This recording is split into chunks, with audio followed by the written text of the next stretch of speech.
अस्सलाम वालेकुम, मेरा नाम है हुमा खान, मैं हूँ आपकी होस्ट और आप देख रहे हैं आइज़ ऑन एंटरटेनमेंट सिविलाइज्ड के प्लेटफॉर्म पर। और आज हमारे साथ बहुत खास गेस्ट हैं, एक्टर, सेलिब्रिटी यासिर हुसैन हमारे साथ स्टूडियो में है। Welcome Yasir to the show. Thank you very much, बहुत बहुत शुक्रिया आपका मुझे बुलाने के लिए। नहीं, बहुत मेहरबानी आपकी कि आप आए बातचीत करने के लिए। So there is lots of things we have to discuss. आपका स्टेटस पाकिस्तान में काफी very very well known, specially Instagram पर and online you have quite a following. सबसे पहले शुरू करते हैं आपकी फैमिली लाइफ से। आपके 12 भाई बहन, तो दैट सॉरी? आपके you have 12 siblings from what I हाँ अंडरस्टैंड। जी, तो 12 इसके बहन बारे में भाई। थोड़ा सा मुझे बताएं, what was that like growing up? इसके बारे में मैं तो ज़्यादा नहीं बता पाऊंगा, अगर मेरे वालिद हयात होते तो वो आपको ज़्यादा बेहतर बता पाते। अच्छा, so was it difficult though growing up इतने भाई बहनों के साथ? नहीं नहीं, बिल्कुल भी नहीं। हमारे घर का माहौल इस तरह का था कि जाहिर है वो सूटेबल था इतने ज़्यादा लोगों के लिए, इसीलिए ज़्यादा लोग भी थे। तो मेरे अब्बा को बच्चे बहुत ज़्यादा पसंद थे और सब बहुत ही ज़्यादा फ्रेंडली हम सारे बहन भाई आपस में रहे। और बहुत जल्द ही जब सबकी शादियां शुरू हुई होनी तो वो एकदम ही बहुत सारे लोग कम हो गए और बहुत कम टाइम ही हमने एक दूसरे के साथ गुजारा है शायद। अब तो सब लोग ही मैरिड हैं और सब दूर दूर हैं, तो कभी कभी मुलाकात होती है अलग अलग, सबसे इकट्ठे मुलाकात भी नहीं हो पाती अब। लेकिन जब मिलते हैं तब ज्यादा स्पेशल होना, when you do get together, it must be nice. तो शादी की बात अब कर रहे थे, हाँ हाँ। जी, मेरी शादी पे तकरीबन सब लोग ही थे। अच्छा। मेरी शादी पे तकरीबन सब लोग थे। दो बहन भाई शायद नहीं थे क्योंकि वो दूर थे तो वो नहीं आ सके थे, बाकी सब लोग ही थे। Very nice. तो बिकॉज मैं टोरंटो की नेटिव हूँ, मैं जरा वहीं से शुरू करूंगी। आपकी मुलाकात आपकी बहुत खूबसूरत बेगम इकरा के साथ टोरंटो में हुई थी, तो उसके बारे में थोड़ा सा मुझे बताएं। नहीं, मुलाकात मेरी उनसे पहले यहाँ एक और अवार्ड शो पे हो चुकी थी, लेकिन कोई इतनी बातचीत नहीं थी, तो वो टोरंटो में हमारी मुलाकात हुई। तो वहाँ क्योंकि हम लोग घूमने गए थे तो वहाँ पे फिर बातचीत शुरू हो गई और भी फ्रेंड्स थे वहाँ पे। सहीफा थी और शहजाद था और सहीफा का हस्बैंड। तो हम सब लोग बहुत इकट्ठे घूम फिर रहे थे। हिरामानी थी, अच्छा तो वहाँ फिर हम लोगों की ज़्यादा बातचीत शुरू हुई। अच्छा अच्छा, तो आपको पता था कि शी इज द वन जब आपकी सबसे पहले मुलाकात हुई? हाँ जी, फ़ौरन तो नहीं पता चला था लेकिन कुछ दिनों में पता चल गया था। कुछ दिनों में पता चल गया, that's fast enough. So you're both accomplished actors. Obviously, she's very popular in the drama scene. और आपकी भी थिएटर से शुरुआत हुई थी, तो थिएटर का एक्सपीरियंस मुझे बताएं। आपने कहाँ से कब शुरू किया and how did you get into that? Theatre का जी बहुत बेहतरीन एक्सपीरियंस रहा है मेरा। मैंने इस्लामाबाद से शुरू किया था थिएटर करना, और पहले मैं एनजीओज़ के लिए थिएटर करता था and I was very young. उस वक्त ज़्यादा आइडिया भी नहीं था कि क्या होता है थिएटर। हम्म। बहुत बाद में पता चला कि कमर्शियल और प्रोफेशनल थिएटर क्या होता है। उससे पहले तो एनजीओज़ के प्लेस करते थे हम, डॉरी के लिए ख़िलाफ़ या एड्स के पेशेंट्स के लिए करते थे अमूमन प्लेस। और उसके बाद फिर शाह शरबील आए इस्लामाबाद में, तो वो एक प्ले लेकर आए, फैंटम ऑफ द ओपेरा। अच्छा, जो कि बहुत मशहूर प्ले है। थोड़ी कनेक्शन में इशू हो रहा है, मिसी वो। Was one of the sculpture. हाँ जी, फैंटम ऑफ द ओपेरा बाहर तो ब्रॉडवे का बहुत बड़ा प्ले है। यस। और वो उसमें मुझे छोटा सा चांस मिला था एक स्कल्पचर बनने का, तो वो वहाँ से शुरुआत हुई थी। और उसके बाद फिर इस्लामाबाद में थिएटर फ्लरिश करने लगा। फिर मैंने बहुत सारे लोगों के साथ काम किया, जिसमें उसामा गाजी भी थे, जिसमें दावर महमूद के साथ बहुत ज़्यादा काम किया। और फिर हम कराची आ गए, फिर अनवर मकसूद साहब के साथ बहुत ज़्यादा काम किया। राइट। तो आई वाज़ वेरी लकी कि मुझे अनवर साहब के साथ बहुत बड़े प्लेस में काम करने का मौका मिला। और उनके जो बहुत मशहूर प्लेस थे लाइक आंगन टेढ़ा या क्या नाम है अपना, हाफ प्लेट, तो उसमें जो मोइन साहब वाला कैरेक्टर था या सलीम नासिर साहब वाला कैरेक्टर था, वो अजीम कैरेक्टर्स मुझे करने का मौका मिला। तो राइट। वो मेरे लिए शायद थिएटर का एक्सपीरियंस ज़्यादा अच्छा जो है, वो कैरेक्टर्स उसको ज़्यादा अच्छा बना देते हैं। राइट, तो आप लिखते भी हैं काफी ज्यादा, यूर राइटर एंड हाँ जी, मैंने थिएटर लिखने से शुरू किया था। अच्छा उसके बाद फिर मैंने टीवी के लिए कुछ टेलीफिल्म्स लिखी, फिर मैंने मूवीज लिखी अच्छा 3-4, और आजकल भी एक मूवी लिख रहा हूँ। तो मैं बहुत कम लिखता हूँ, मगर लिखने में मैं बहुत मूडी हूँ। मुझे बहुत कम चीज़ ऐसा लगता है कि इसके बारे में लिखना चाहिए। तो इंस्पिरेशन आपको कहाँ से मिलता है, कहाँ से आप अपना कंटेंट या कहाँ से इंस्पायर होते हैं? अ, देखिए, ज़िंदगी से ही मिलता है वो तो। आप की पूरी ज़िंदगी में जो कुछ हुआ होता है, वो एक बड़ी अच्छी फ़िल्म थी स्लम डॉग मिलियनेयर। राइट उससे मैं बड़ा रिलेट कर सकता हूँ इस तरह से कि वो सब कुछ उसने ज़िंदगी में ही सीखा होता है, जो उसके एक दिन के शो में काम आ जाता है सब।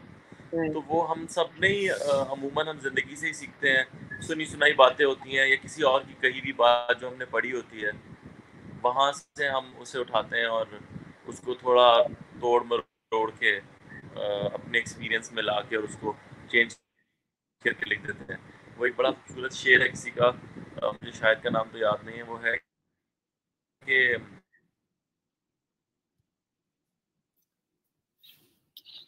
इंटरनेट कनेक्शन में इशू हो रहा है, होपफुली वो गेट इट सब बैक। कुछ वही पुराना है।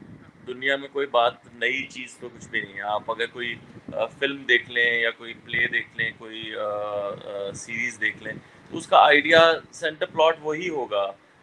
एक आदमी एक औरत की कहानी होगी, उनके माँ-बाप होंगे, या उनके प्यार में नाकामी होगी, या इस तरह की कोई भी चीज़ होगी। वो सब मिलती-जुलती 12-13 कहानियाँ हैं, जिससे मिलती-जुलती सारी कहानियाँ बन जाती हैं। जी तो जी मैं भी उसी के इर्द-गिर्द खेलता रहता हूँ। तो मैं ज़्यादा इसलिए नहीं लिखता कि मुझे लगता है कि वो बहुत ज़्यादा काम करने से आपका सारा काम एक जैसा हो जाता है एंड में आके। हम्म तो बहुत कम टाइम हुआ है मुझे भी आए हुए, मैं बहुत ज़्यादा काम इसलिए भी नहीं किया शायद। हाँ, तो 7 साल के बाद आप थिएटर में कम बैक कर रहे हैं। एंड जितने एक्टर्स से मैं बात करती हूँ, वो जो जो थिएटर एक्टर्स हैं as opposed to film and drama actors, वो कहते हैं कि जो थिएटर वर्क होता है वो बहुत मुश्किल होता है, it's more difficult and more challenging. आपका क्या एक्सपीरियंस है इस बारे में, as you know in a जी, कॉन्टेक्स्ट? मैंने 7 साल बाद थिएटर में कमबैक किया था पिछले साल, जी 2019 में किया था। हम्म, और वो वाक़ई काफ़ी मुश्किल होता है थिएटर, क्योंकि कोई रीटेक्स नहीं होती और सारा कुछ आपको एक ही दफ़ा याद करना होता है। लेकिन मुझे ऐसा लगता है कि थिएटर आसान होता है। मुझे रियली टीवी ज़्यादा मुश्किल लगता है। हाँ, वाओ मुझे टीवी ज़्यादा, क्योंकि शायद मैंने ज़्यादा थिएटर किया है। टीवी के मैंने शायद सिर्फ़ 3 ड्रामे किए हैं, इसलिए मुझे लगता है कि वो मुश्किल काम है। मुश्किल तो तो खैर वो भी नहीं है, लेकिन थिएटर मुझे ज़्यादा मुश्किल, पता नहीं, लोगों को बहुत मुश्किल लगता है, मुझे बहुत आसान लगता रियली है। मुझे दैट्स थिएटर अमेजिंग। में क्योंकि लगता है कि 1 घंटे का कंटेंट होता है जो आपने याद कर लेना है एक दफ़ा, हम्म और फिर उसको परफॉर्म करते रहें आप। तो रोज़-रोज़ आपके एक्ट पॉलिश होता जाता है, रोज़-रोज़ कुछ नया होता जाता है उसके अंदर। तो मुझे ज़्यादा आसान वो लगता है।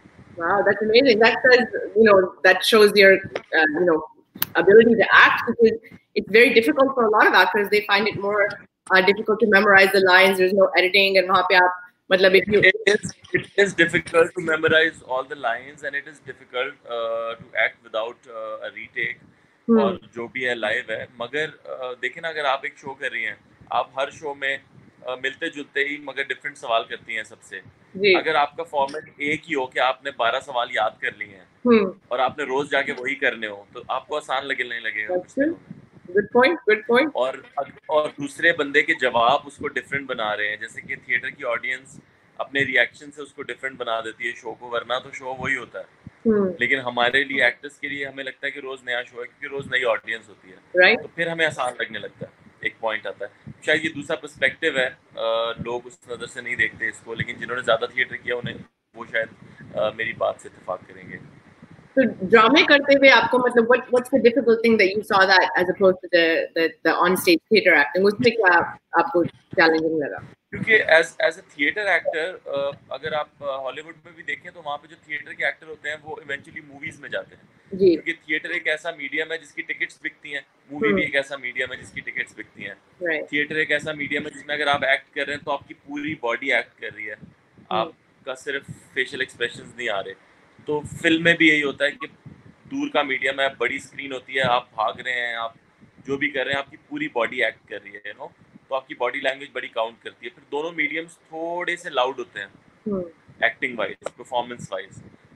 जबकि टेलीविज़न थोड़ा सा मेलो भी होता है, थोड़े फेशियल एक्सप्रेशन ज़्यादा होते हैं, कैमरे को यहीं रख दिया जाता है जहाँ इस वक्त हम दोनों के कैमरा है, जी तो मिड शॉट या क्लोज शॉट बना के ज़्यादा काम होता है उसके अंदर।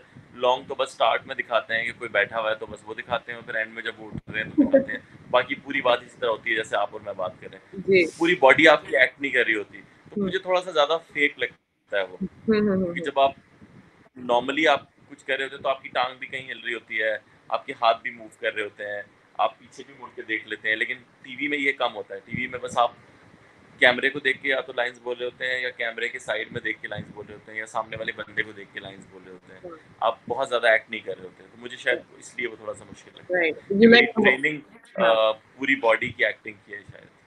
so there's more authenticity you would say in the theater और आपका ऑडियंस के साथ भी कनेक्शन डायरेक्ट होता है, so that must be a different type of a high. बिल्कुल, और आपको उसी वक्त रिएक्शन मिल रहा होता है, उसी वक्त पता चल जाता है। यहाँ तो हमें टीवी में तो जब एपिसोड ऑन एयर होती है, शूट वो 6 महीने पहले होती है, ऑन एयर 6 महीने बाद होती है, फिर उसके भी 4 दिन बाद आपको पता चलता है रेटिंग क्या आई है या लोगों को Yeah, कैसी लगी है। तो बहुत तब तक तो काम हो चुका हुआ होता है। right. तो अनवर मकसूद साहब का आंगन तेरा ड्रामा जो था वो काफी रिकॉर्ड ब्रेकिंग ड्रामा था, उसके बारे में वो एक्सपीरियंस मुझे आप बताएं कैसा रहा आपके लिए? आंगन टेढ़ा बहुत अच्छा एक्सपीरियंस रहा जी। आंगन टेढ़ा बहुत ही ज़बरदस्त पाकिस्तान पीटीवी का बहुत ज़बरदस्त ड्रामा है, और वो आज भी अगर आप यूट्यूब पे देखें तो आपको उतना ही मज़ा आएगा जितना शायद लोगों को लाइव उस वक्त टीवी पे देख के आया होगा।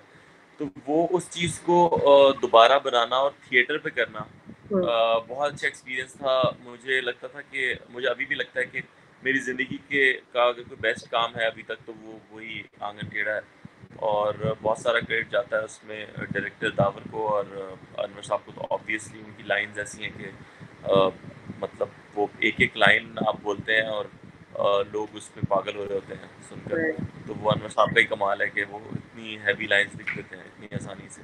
right. तो फिल्में जो आपने the films that you've written and acted in as well, उसके बारे में थोड़ा सा बताएं। आपके काफी इंटरेस्टिंग कैरेक्टर रहे थे. Which was your most beloved one? अच्छा, मूवीज में मैंने जो 2 मूवीज की हैं उन दोनों में मेरा एक ही कैरेक्टर रहा है, क्योंकि वो उसी का सीक्वल थी, तो अच्छा. कैरेक्टर बदल नहीं सकता था। तो वो स्टैमर कर रहा है उसके अंदर, मोती नाम है उस कैरेक्टर का। तो वो लोगों ने बहुत पसंद किया जिसकी वजह से फिर वो दूसरा भी पार्ट बनाया उसका। मोती का ये था कि वो एक मेरा दोस्त है, असली में स्कूल फ्रेंड है, उसकी ज़िंदगी से मैंने उठाया था। वो उसका विट बहुत ज़बरदस्त है और वो स्टैमर भी करता है। तो अच्छा. बड़ा रेयर होता है ऐसा कि अगर आप विटी हैं तो आप तो बहुत फास्ट होते हैं। अगर एक बंदा स्टैमर कर रहा है और उसका विट बहुत अच्छा है तो ये बड़ी इंटरेस्टिंग और अलग सी बात है। तो मुझे लगा कि इसको हमें यूज़ करना चाहिए। तो वो कैरेक्टर बनाते वक्त मेरे जहन में वो था, और वो कैरेक्टर क्लिक कर गया क्योंकि वो वाकई कैरेक्टर एग्जिस्ट करता था और वो काफ़ी नेचुरली आया, क्योंकि मैंने बचपन पूरा गुजारा है उसके साथ, तो मैं बहुत नेचुरली करने लगा। तो शायद इसलिए लोगों ने पसंद किया, और बच्चों ने ज़्यादा पसंद किया। और मुझे अंदाज़ा हुआ कि बच्चे अगर किसी चीज़ को पसंद कर लें तो वो माँ बाप को करनी ही पड़ती है पसंद। हाँ, बच्चे तो काफी काफ़ी अच्छा ऑनेस्ट होते एक्सपीरियंस हैं. था दोनों फिल्मों Right, का। बच्चों की फीडबैक वजाहत वेरी रऊफ के ऑनेस्ट. साथ। तो तो वजाहत रऊफ चूँकि एक बहुत मज़े के इंसान है, आपने उनको सोशल मीडिया पे बड़ा अच्छा कंटेंट क्रिएट करते देखा होगा। वॉइस ओवर मैन बनते हैं वो, और भी इंटरव्यूज़ वगैरह करते हैं। तो वो उनके साथ उनकी डायरेक्शन में काम करके बहुत मज़ा आता है। जो भी उनके साथ काम करता है उसका यही एक्सपीरियंस होता है कि यार काफ़ी इंटरेस्टिंग इंसान है और काफ़ी इंटरेस्टिंग डायरेक्टर है वो। तो वो दोनों फिल्में उन्हीं के साथ थी। अभी जो मैं एक और फिल्म लिख रहा हूँ वो भी उन्हीं के लिए है, तो इंशाल्लाह वो भी एक अच्छा एक्सपीरियंस रहेगा। नाइस. और वो उसकी प्रोडक्शन कब शुरू होने वाली देखिए, अब तो लॉकडाउन में सब कुछ ही बंद है। है? सिनेमास खुलेंगे तो फिर ये है कि प्रोडक्शन की तरफ जाया जा सकता है। राइट. तो अब थोड़ा फिर बैक ट्रैक करेंगे. आपका बहुत फेमस प्रपोजल हुआ था, आपने अपनी बेगम को लखसाल अवार्ड पर प्रपोज किया था. तो वाज दैट प्लान्ड? आपने प्लान किया था या जस्ट इत्तेफाक से यू जस्ट डिसाइडेड ऑन? देखिए, जिंदगी में दुनिया में जब भी किसी ने किसी को प्रपोज किया ना तो उसने थोड़ी बहुत प्लानिंग तो की होती है, दोस्तों यारों को बताया होता है। हाँ. मेरे सीन में ये था कि ये बिल्कुल प्लान इस तरह नहीं था कि सिर्फ मुझे पता था, फीफी हारून को पता था और फ्रिया अल्ताफ को पता था। अच्छा. फीफी जो स्क्रिप्ट लिख रही थी उस शो का और जर्नलिस्ट है बहुत बड़ी, और फ्रिया अल्ताफ जो उस शो की डायरेक्टर थी, उनको बताना ज़रूरी था।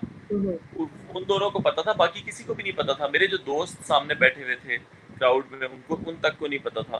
अच्छा, और इकरा को पता होना तो पॉसिबल ही नहीं था। अगर इकरा को पता होता तो शायद वो रिएक्शन देती जो लोग एक्सपेक्ट कर रहे थे। हाँ हाँ उसने तो बिल्कुल ही अलग रिएक्शन दिया। उसका असल रिएक्शन तो हमें बैक स्टेज जाके पता चला जब वो रोने लगे, क्योंकि मेरे ख्याल सबके लिए बहुत हर औरत के लिए बहुत इम्पोर्टेंट होती है ये चीज़ कि उससे जो प्यार करता है वो उसे पब्लिकली एक्सेप्ट करे या पब्लिकली प्रेज करे, क्योंकि हमारे यहाँ हमारे कल्चर में भी ये चीज़ बहुत कम देखी जाती है।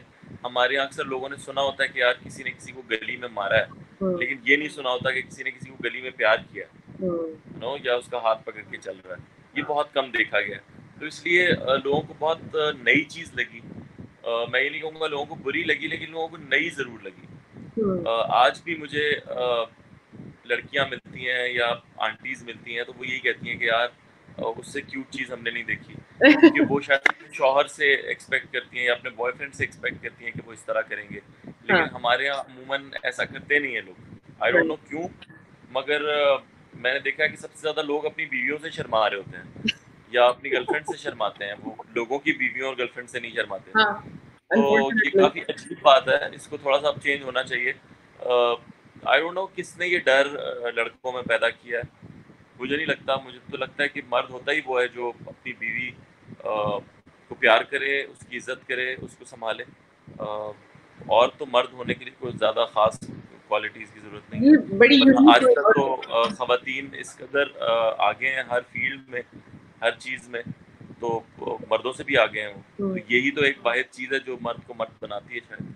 तो अपनी औरत से प्यार करना, उसकी हिफाजत करना। I'm very glad you said that, क्योंकि ये ज़्यादातर this is not the way कि हमारे कल्चर में खास तौर पे मर्द को ये समझा जाता है कि बड़ा मतलब अल्फा मेल, स्ट्रॉन्ग, कंट्रोलिंग हो, या you know what I mean, कि वो उल्टा ही उसका वो एक सीन होता है। But this is very lovely कि you did that, and I think you're an example for a lot of कुछ ना मिसकंसेप्शन है हमारे यहाँ, हमारे मजहब में इस चीज़ को बहुत इसके बारे में बात की गई है, बहुत अच्छा समझा गया है कि आप कहते हैं कि औरत का जो अपना पैसा है वो उसका पैसा है, जो मर्द का पैसा है वो भी उसका पैसा है। हाँ, बिल्कुल। तो औरत के लिए तो बहुत ज़्यादा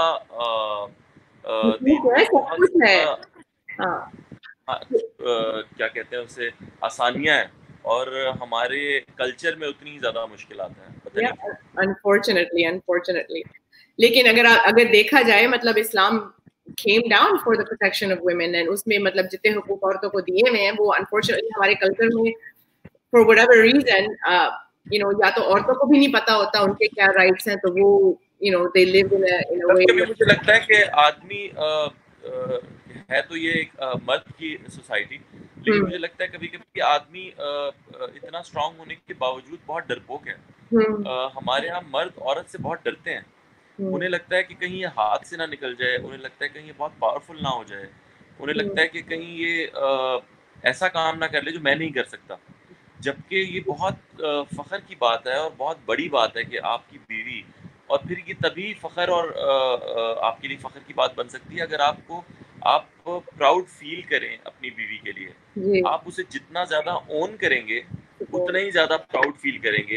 एग्जैक्टली यही होता है जब आपका बेटा कुछ ऐसा करता है जो बाप से ज़्यादा बड़ा काम होता है, और बाप प्राउड फील करता है उसके लिए, क्योंकि आप अपने बेटे को ओन करते हैं। आप बताते हैं कि यार ये मेरा बेटा है।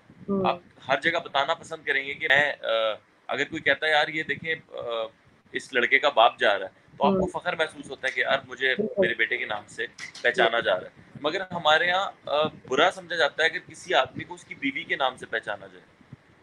आई डोंट नो क्यों, क्योंकि शायद आदमी अपनी बीवी को ओन नहीं कर रहा, इसलिए उसे बुरा लग रहा है। मेरा नहीं ख्याल इसमें कोई बुरी बात है। और हमेशा हमने सुना है कि मियाँ और बीवी गाड़ी के दो पहिए होते हैं, लेकिन अचानक से ये दो पहियों का साइज चेंज हो जाता है जब खुद से कंपटीशन लग जाता है उनके अंदर। तो गाड़ी के चारों पहिए एक साथ चल रहे होते हैं, लेकिन हमारे यहाँ इस सीन में वो एक पहिया आगे भागने की कोशिश कर रहा होता है, दूसरा उससे आगे निकलने की कोशिश कर रहा होता है। वो सिर्फ इसलिए होता है कि आप एक्सेप्ट नहीं कर पा रहे होते एक दूसरे को, या ओन नहीं कर रहे होते। इनसिक्योरिटी ओन करना बहुत जरूरी है। इनसिक्योरिटी भी होती है। आई थिंक कहते हैं ना कि you know weak men cannot handle strong women, कि आपकी बेगम अगर स्ट्रॉन्ग है, इंडिपेंडेंट है, और आप अपनी बेगम के सबसे बड़े फैन हैं, मैंने आपके साथ इंटरव्यू देखे हैं, you always very supportive and very highly of her. देखिए वो सारी दुनिया उसकी फैन है, तो इसीलिए फैन है कि वो बहुत अच्छी आर्टिस्ट है, वो बहुत अच्छा काम कर रही है, तो क्या वजह होगी कि मैं उसका फैन नहीं होऊंगा? मैं भी एक आम इंसान हूँ, मैं भी टीवी देखता हूँ, मैंने काम किया है भी उसके साथ, और मुझे अंदाजा हुआ है कि she is a very powerful performer, और मैं थिएटर का आदमी हूँ, और टीवी पे मैं उसके सामने जब एक्टिंग की तो मुझे लगा कि हाँ यार मैं किसी के साथ काम कर रहा हूँ, लाइक मुझे रिएक्शन मिल रहा है उस बात का जो मैं कर रहा हूँ, तो ये थिएटर के एक्टर के लिए तो बड़ी बात होती है, बड़ी मुश्किल से कोई थिएटर में ऐसा एक्टर मिलता है आपको जो आपको रिएक्शन दे रहा हो, जो सीन को यहाँ से उठा के आसमान पे ले जाए। तो अगर आपको ऐसा एक्टर आपके घर में मिल रहा है तो आप क्यों नहीं फैन होंगे उसके? मैं तो अपनी बीवी का फैन हूँ, और मुझे लगता है हर मर्द को अपनी बीवी का फैन होना चाहिए, क्योंकि एक आम आदमी जब ऑफिस जाता है तो पीछे उसका पूरा घर संभला होता है, जब वो वापस आता है तो उसको खाना भी मिलता है और घर भी संभला होता है और बच्चे भी पल रहे होते हैं, तो उसे तो उसी उसी दिन फैन बन जाना चाहिए।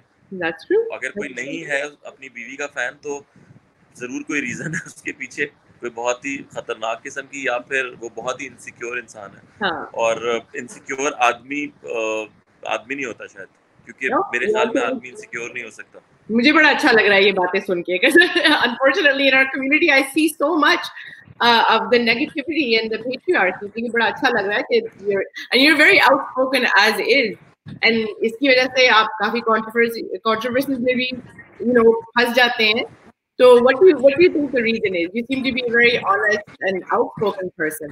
तो उसका जो backlash आता है आप पर, how do you देखिए मुझे लगता है कंट्रोवर्सीज जो हैं वो आप सोशल मीडिया को कितना सर पे सवार करती हैं?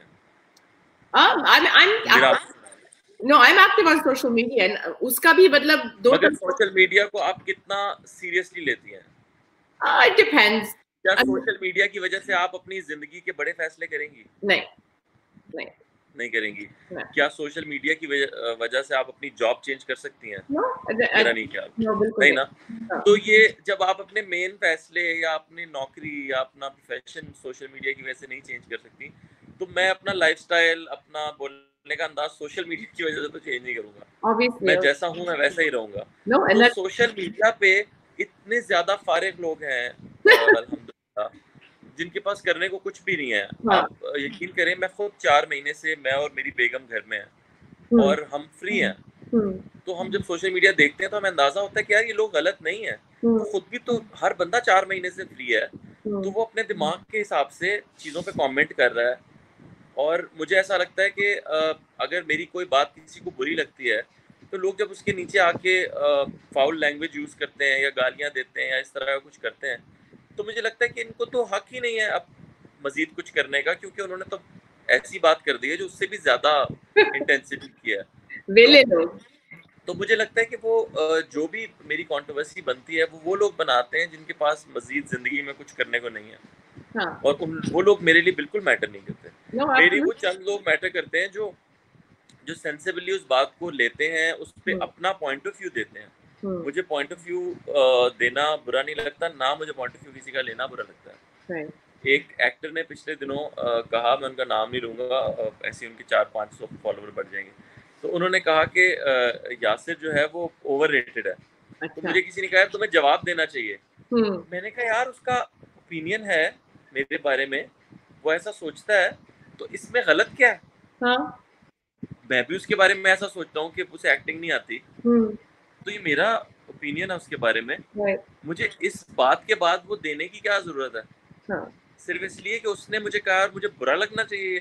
तो मुझे किसी का ओपिनियन बुरा नहीं लगता। जो सोशल मीडिया पे लोग मुझे अगर गंदी गाली नहीं दे रहे, उसके अलावा मैं किसी को ब्लॉक भी नहीं करता, मैं वो कमेंट्स पढ़े रहने देता हूँ। अगर उनका ओपिनियन है मेरे बारे में कोई, या वो कुछ सोचते हैं मेरे बारे में, तो ठीक है, उनका हक है पूरा सोचने का। मैंने उन्हें अलाउ किया है, मैं अपना अकाउंट प्राइवेट कर लूं, वरना मुझे क्या पड़ी है। मैंने उनको खुद अलाउ किया ये करने के लिए, तो मैं उस चीज को लेके रोऊंगा नहीं कभी भी। अक्सर मैं देख रहा हूँ तो लोग रो रहे होते हैं कि हमारे साथ देखें क्या कर रहे हैं। भाई उनका हक है ये। उनके हाथ में एक 8 से लेके 8,000 से कोई 2 लाख रुपए तक का मोबाइल फोन है, वो ऑन करते हैं उसको, और उनके पास अपना इंटरनेट है, और आपने उनको एक्सेस दिया है, तो वो करेंगे ये। बिल्कुल। उनका हक है, जितनी उनकी एजुकेशन है या जितनी उनकी हाँ, समझ है वो उस हिसाब से लिखेंगे उसके ऊपर, तो that's कोई बुरी exactly बात नहीं it. है। That was my next point. कि मतलब you can say things and express opinions, but you can't understand it for the people. वो अपनी ज़हनियत के मुताबिक ही उस चीज़ को interpret करेंगे. And आपके काफी quotes misinterpret भी हुए हैं, backlash भी आती है. तो yeah, that's a very good way to look at it कि dignify करना ही नहीं चाहिए. तो आपकी फैमिली वगैरह कैसा रिएक्ट करती है? उनका भी यही शुरू-शुरू में मेरी फैमिली को होता था कि यार अच्छा मेरी इतनी कंट्रोवर्सीज़ नहीं होती जितना मुझे लोग कहते हैं कि तुम्हारी होती हैं। अच्छा, हाँ, पता नहीं क्यों इतनी तो मेरी कोई कंट्रोवर्सीज़ नहीं है। लेकिन अक्सर मेरे जैसे पहले मेरी बहन होती थी, वो कहती यार ये तुम ये देखो लोग क्या लिख रहे हैं। हाँ, तो फिर मैंने उनको, मेरी भांजी को होता था कि यार ये देखिए यासिर मामा आपके पेज पे क्या लिख दिया किसी ने। तो हुँ, मुझे होता था, मैं कहता था यार आप मत पढ़ो उसको। हुँ, और अक्सर जो अजीब बातें लिखने वाले होते हैं, अगर आप उनको उनकी प्रोफाइल पे जाएँ तो वो 0 पोस्ट्स होती हैं। क्लोज़ होते हैं, हाँ। हाँ, तो वो आए ही उस मकसद के लिए हैं। मैं भी एक अकाउंट बना लूँ इस तरह का और लोगों के पेज पे जाके वो बातें लिखने लगूँ जो मैं बुज़दिली भी नहीं होती लिख है ना सकता। कि मतलब you're hiding you behind no an account और मतलब आप हाँ, anonymously आप नहीं कुछ इसका तो इससे कोई फ़र्क नहीं पड़ता। एक हाँ, ऐसे आदमी को जो अपनी आइडेंटिटी छुपा के मुझे कुछ कह रहा है, उसकी बात का मुझे क्यों फ़र्क पड़ेगा? मुझे नहीं पढ़ना चाहिए। हाँ, बिल्कुल। तो आपकी जो जो जो एक्सपीरियंस फ़िल्म में है, जो आप लिख रहे हैं फ़िल्म, उसमें आपका क्या प्लॉट है जो आने वाला है? What can the audience expect? What's this movie based around? देखिए पाकिस्तान में ना अनफॉर्च्युनेटली और फॉर्च्युनेटली एक ही तरह की मूवी चलती है और वो है रोम-कॉम, हुँ, रोमांटिक कॉमेडी मूवीज़। हुँ, पाकिस्तान में इतने कम सिनेमाज़ हैं कि अगर आपकी मूवी अगर आप कोई ऑफ बीट मूवी बनाते हैं या कोई ऐसी मूवी बनाते हैं जो एक ख़ास टॉपिक के बारे में है, जैसे मूर एक ख़ास टॉपिक के बारे में थी, जैसे और भी कई फ़िल्म्स आई हैं। अहमद अली अकबर की एक फ़िल्म आई थी अभी पीछे, तो मुझे नाम भूल रहा है उसका। वो एक फ़िल्म थी, या एक आमना शेख की एक फ़िल्म पिछले दिनों आई थी, वो बहुत अच्छी फ़िल्म थी। तो वो सारी फ़िल्म्स बहुत अच्छी थी मगर उन्होंने बिज़नेस नहीं किया। हुँ, तो पाकिस्तान में सिर्फ़ एक ही मूवी चल सकती है, वो है रोमांटिक कॉमेडी, जिसमें एक थोड़ी-सी लव स्टोरी भी होगी हुँ, और थोड़ा-सा रोमांस भी होगा और बाकी कॉमेडी होगी। तो मेरी अगली फ़िल्म भी वही है। अच्छा वही है। क्योंकि हाँ, क्योंकि कमर्शियल मूवी बनाने के लिए या सक्सेसफुल मूवी बनाने के लिए ये 2 चीज़ें बहुत ज़रूरी हैं। Okay. Lovely, lovely. So, drama, as far as drama serials go, are you interested in working? Like, who would you like to work with that you haven't yet had a chance to work with? आपको कोई ऐसे actor है, कोई ऐसे शख्स है industry में जिनके साथ काम करने का आपको अभी तक मौका नहीं मिला है? भाई मुझे बहुत सारे लोगों के साथ काम करने का मौका नहीं मिला और मैं बड़ा फ़ैन टाइप बंदा हूँ। मुझे ना बहुत सारे लोग बहुत पसंद हैं। अच्छा, मतलब मुझे बड़ा दिल करता है कि मैं नुमान इजाज़ साहब के साथ काम करूँ, मुझे बहुत दिल करता है मैं फैसल कुरैशी के साथ काम करूँ, और मैं हुमायूँ सईद के साथ काम करूँ, अदनान सिद्दीकी के साथ काम करूँ। तो ये वो लोग हैं जिनके साथ मेरा दिल करता है मैं काम करूँ। ख़वातीन में भी बहुत अच्छे-अच्छे हमारे पास टैलेंट है। सज्जल के साथ काम करने का बहुत दिल है मेरा। और क्या नाम है, हानिया बहुत अच्छी एक्ट्रेस है। इकरा के साथ मैंने अभी काम किया है। और बहुत सारे लोग हैं जिनके साथ मेरा दिल करता है कि मैं मुझे काम करना है। बुशरा अंसारी साहिबा के साथ मेरा एक दफ़ा एक्सपीरियंस रहा है काम करने का, शादी मुबारक हमारा एक सीरियल था। मैं दोबारा चाहता हूँ कि मैं उनके साथ काम करूँ। ये बहुत ही ज़बरदस्त अदाकार हैं वो। तो इस तरह बहुत सारे लोग हैं जिनके साथ मेरा दिल करता है कि मैं काम करूँ। तो पाकिस्तानी इंडस्ट्री में जैसे कि आप कह रहे हैं कि रोम कॉम पॉपुलर होते हैं, एक ही टाइप की मतलब यू नो फिल्म्स पसंद होती हैं। What do you want to see? आप चेंज देख रहे हैं वैसे? क्योंकि ड्रामे सीरियल्स में काफी मैंने नोट किया है कि टॉपिक्स चेंज हो रहे हैं। एक वो शादी वाला टॉपिक ही रहा है, अब कंट्रोवर्शियल चीजों पर टच कर रहे हैं। कोई ऐसा टॉपिक है जिसके बारे में आप लिखना चाहेंगे या देखना चाहेंगे और पाकिस्तानी फिल्म इंडस्ट्री और ड्रामा सीरियल इंडस्ट्री? मैं तो अब ड्रामा लिखना या देखना सिर्फ़ चाहूँगा एम्पावर्ड औरत के बारे में। हम्म, मुझे लगता है कि अब हमें औरत को वैसा दिखाना चाहिए जैसा हमारे माशरे में मैंने देखी हैं औरतें। बिल्कुल। आपके बारे में ड्रामा क्यों नहीं हो सकता जो कनाडा हम्म, से बैठ के पाकिस्तान में एक शो कर रही है।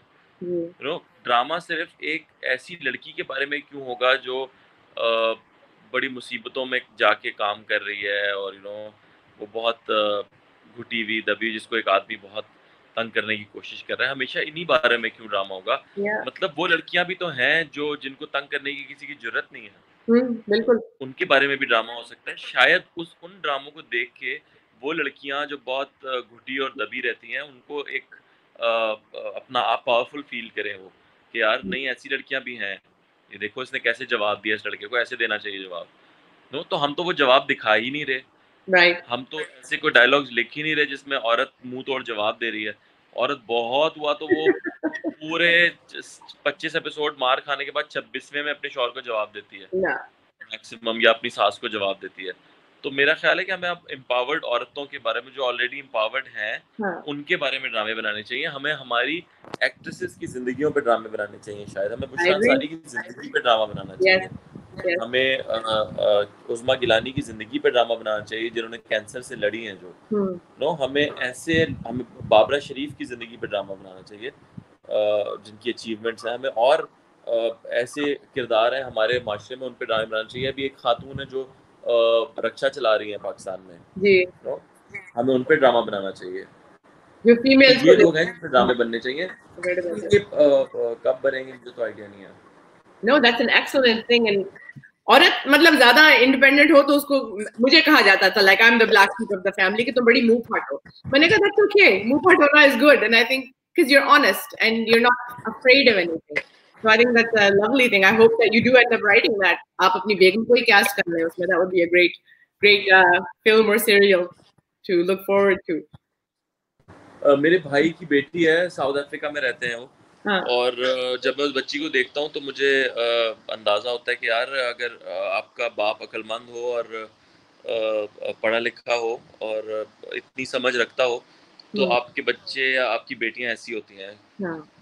और वो बच्ची अभी माशाल्लाह कोई 7 साल की है, और वो टॉप करती है अपने स्कूल में, हम्म। और वो स्विमिंग में भी फर्स्ट आती है, और वो को करिकुलर एक्टिविटीज़ में ही आगे है सबसे, क्योंकि उसके अब्बा ने उसको इतना पावरफुल बनाया है कि हम्म। वो, उसे किसी से डर ही नहीं लगता।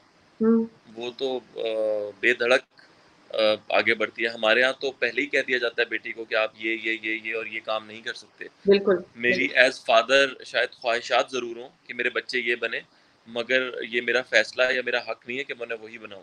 हम्म। मेरी ख्वाहिश होना एक अलग बात है, हम्म। लाइक आई विश कि वो ये बने, लेकिन ज़रूरी नहीं है कि वो वही बने। उन्हें वो बनना चाहिए जो वो बनना चाहते हैं, और राइट। सबसे ज़रूरी यही बात है। मैंने उस दिन पढ़ रहा था कि जापान में पहले 4-5 साल बच्चे को ना एग्ज़ाम दिए जाते हैं, ना पढ़ाया जाता है उस तरह से कोर्स की बुक्स। सिर्फ 5 साल ये देखा जाता है कि ये बनना क्या चाहता है, इसका हम्म। इंटरेस्ट किस चीज़ में है, और फिर सिर्फ वही पढ़ाई कराई जाती है इंकरेज उसको। किया जाता है। हम थोड़ा-थोड़ा सारा कुछ पढ़ते हैं, हम्म। और एंड में हमें पता चलता है कि अच्छा, ये तो हमारे किसी काम का नहीं है, अब तो हमें ये बनना है, और ये एक बिल्कुल ही नई तालीम है। हाँ। यू नो हमारे पास 100 साल से पहले, 100 साल पहले सिर्फ स्किल की ट्रेनिंग मिलती थी। हम्म। आपको ये सारी चीज़ें नहीं पढ़ाई जाती थी जो जी, आज हम बिल्कुल पढ़ते हैं। बिल्कुल। सिर्फ स्किल की ट्रेनिंग होती थी, आपने जो बनना है आप उस इंस्टीट्यूट जाते थे और वो बन के निकल आते थे। हाँ। हाँ, बिल्कुल। आज हम बनना कुछ चाहते हैं, पढ़ कुछ और रहे होते हैं। मोहल्ले के अंकल एक बात बताते हैं कि बेटा, कंप्यूटर साइंस का ज़माना है, हमने तो अपने बच्चे से वो करवाया, आप भी कंप्यूटर साइंस पढ़ो। और आपके अब्बू इन्फ्लुएंस होके आपको कंप्यूटर साइंस में डाल देते हैं, चाहे आपका इंटरेस्ट मेडिकल में क्यों ना हो। या तो ये चीज़ें शायद ख़त्म हो जानी चाहिए अब। अपनी आई नई नस्ल के साथ तो हमें ये नहीं करना चाहिए एग्री ज़ुल्म। With you, I agree with you. And आपकी जैसे माइंडसेट ही चेंज करेंगे इन चीजों को।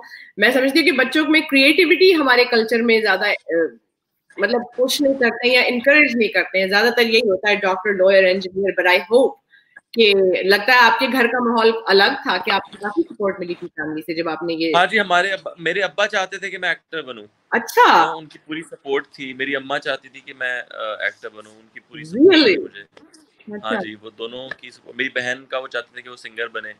शी इज़ सिंगिंग माशाल्लाह, वो अभी दुबई में होती है, वो ड्रामास के लिए, मूवीज़ के लिए म्यूज़िक कर रही है। अमेजिंग। तो अपने लिए म्यूज़िक बनाती है वो। अभी जॉन एलिया पर उसने पूरा एक शुमाइला हुसैन नाम है उसका। तो वो हम लोगों को शुरू से समझाया गया कि जो आपको बनना है बने। शायद अब्बा को भी बहुत बाद में ये बात समझ आई। शायद शुरू में जो उनके पहले बच्चे थे, उस पे उन्हें नहीं इतना इतना ये बात समझ आ सकी। हम्म। लेकिन हम तक आते-आते तो बिल्कुल उनको शायद ये बात समझ आ गई थी कि बच्चे जो बनना चाहते हैं वही बने तो ज़्यादा बेहतर रहता है।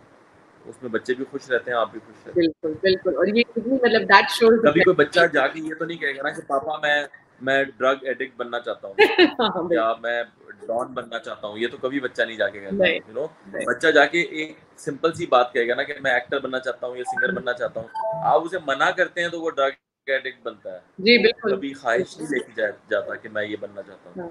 तो अपने बच्चों को मेरे ख्याल में इतनी तो आज़ादी इजाज़त देनी चाहिए उनकी ज़िंदगी गुजारने की।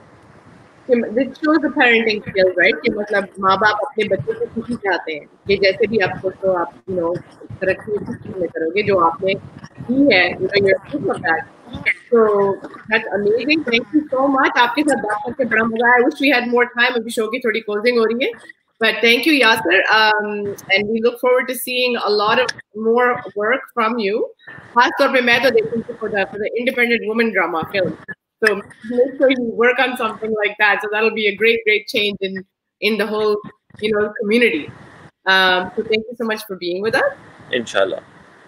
And we will be back with many more shows for you in the future. Thank you for watching. Thank you. Thank you very much for having me. Thank you. It was lovely. It was a pleasure.